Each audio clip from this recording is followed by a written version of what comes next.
Hello, and welcome to episode 1 of the Career Advice You Never Had podcast, where I provide you the career advice, education, and support you missed out on in your career journey. I'm your host, Angela, and today I'll be exploring the age-old question, what do you want to be when you grow up, through my career journey? Maybe you got asked this question and you can relate to my pain. Stay tuned as you gain an insight into my story of unexpected change and transition into career development. Let's keep the conversation going on socials and email. Feel free to reach out with your questions, stories, and experience when it comes to career advice.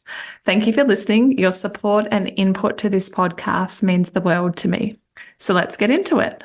Someone once asked me, what do you want to be when you grow up? And I was never able to answer this until my early 30s. It's taken me years to figure out that this question was the problem, not me. This question implies that at some point we'll be all grown up. And who really wants to be all grown up and serious and lose the fun, the curiosity and courage that we had as a kid? It also implies we have all the answers about life and what we want to be doing.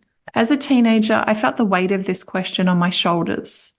I worried about the future. I did many career quizzes and was given a really thick book of careers that made me more confused and overwhelmed. I felt pressured to make the right choice, to know what I should be doing, and had to narrow down my options to the one by the time I left school. The thought of doing one thing for the rest of my life freaked me out. What if I got it wrong? I got to a point where I had to make a decision. The only thing I knew made sense was to follow my interests and what felt right for me. I didn't know if doing this was the right thing, and I really fumbled my way through.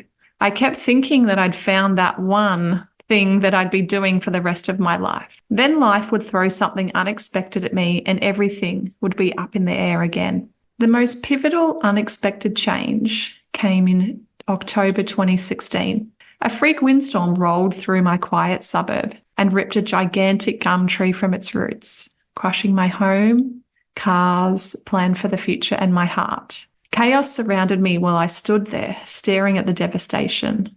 I remember the cries of my children as they gripped onto my legs, digging their nails into my skin. Shivers ran down my spine as my daughter's bed lay crushed under the rubble. I remember being trapped as the cars were stuck under sprawling branches. I remember the howling winds, thrashing and snapping of branches from towering trees, waiting for the next one to fall. I remember wondering where would be safe to shelter till the storm passed. I remember the thudding of my beating heart and crystal clear clarity. My life will never be the same again. We were left homeless, with no belongings. My world had been turned upside down. I remember waiting. For the next 16 months while I grieved the loss of my home, I also battled an insurance claim. I fought my hardest for my family, my home, and for justice. To do this, I had to resign from my job and put all my dreams aside. And the intensity of this time made me grow up and look into my life deeply. I journaled, I walked, I took beautiful photos to process all the emotions flowing through me. I remember the day that we demolished our home, watching in disbelief as my old life was taken away in a skip. I remember moving back on our property and living in our garage. I remember the thin walls and the tin roof echoed the wind. I'd wake up holding my breath, praying it would go away. I remember the day the Ombudsman determination came through. The battle had been won by us, the applicants. The freedom of no longer being an insurance claim was sadly short-lived as I was forced back into a job as a teacher to rebuild my home. I was able to make it work, but only for a little while. I can remember for ages as the council dragged out the permits for our new home, and we watched it finally being built from our tiny space in the garage. I remember the day we moved in, 3 painstaking years later, in October 2019. And I really thought it would make me happy, and I longed for this day. And once again, it did for only a little while. 2020, a new year, a new beginning, my hopes were high. And within the first week of teaching my new grade, something just didn't feel right. I found it hard to shake off what used to be okay and usually accepted as a teacher. I now know I was being shown loud and clear for the second time teaching was not where I was meant to be. I knew I didn't want to be in that job. I knew I didn't want to be there anymore, yet I didn't know where else I could go or what else I could do. I pretended everything was okay on the outside, yet on the inside, I felt lost and in a dark, empty void and stuck in a job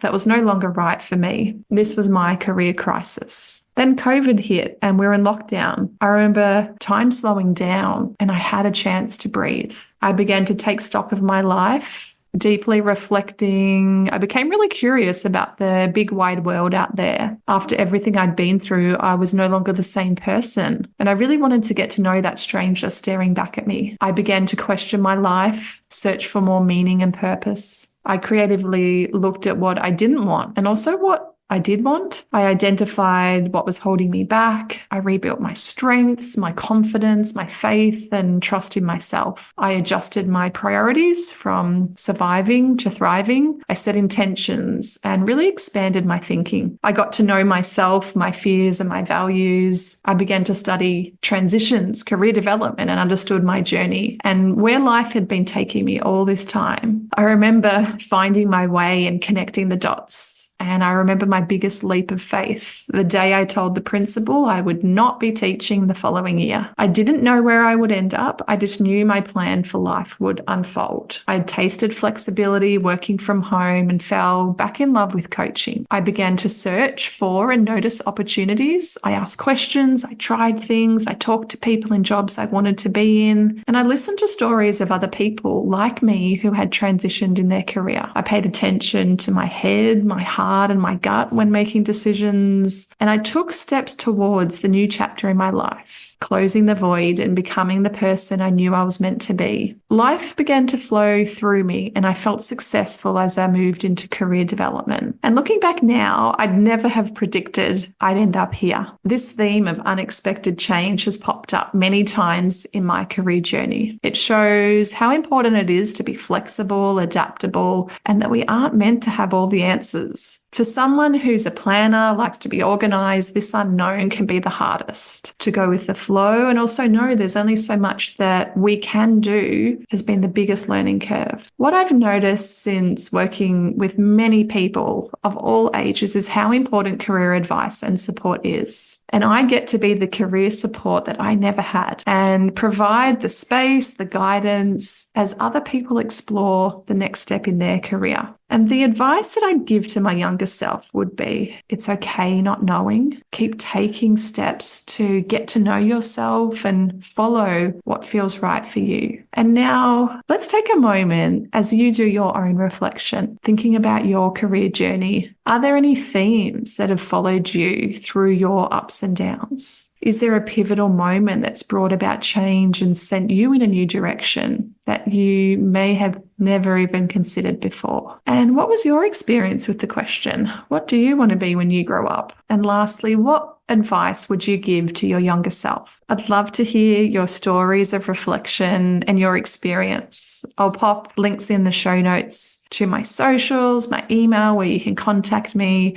and let's keep this conversation going. There are many people who haven't had the career advice that they needed along their journey, and I'm here to provide that. Thank you again for listening. Your support is amazing, and you are amazing. I look forward to bringing you the next episode where we'll explore more about you and your career journey. So stay tuned as I also line up my first guests and we'll hear about their career transition. Make sure you subscribe to this podcast so you never miss an episode. And together, we'll navigate this journey as you find your way, rediscover yourself, and focus on taking the next meaningful step in your career.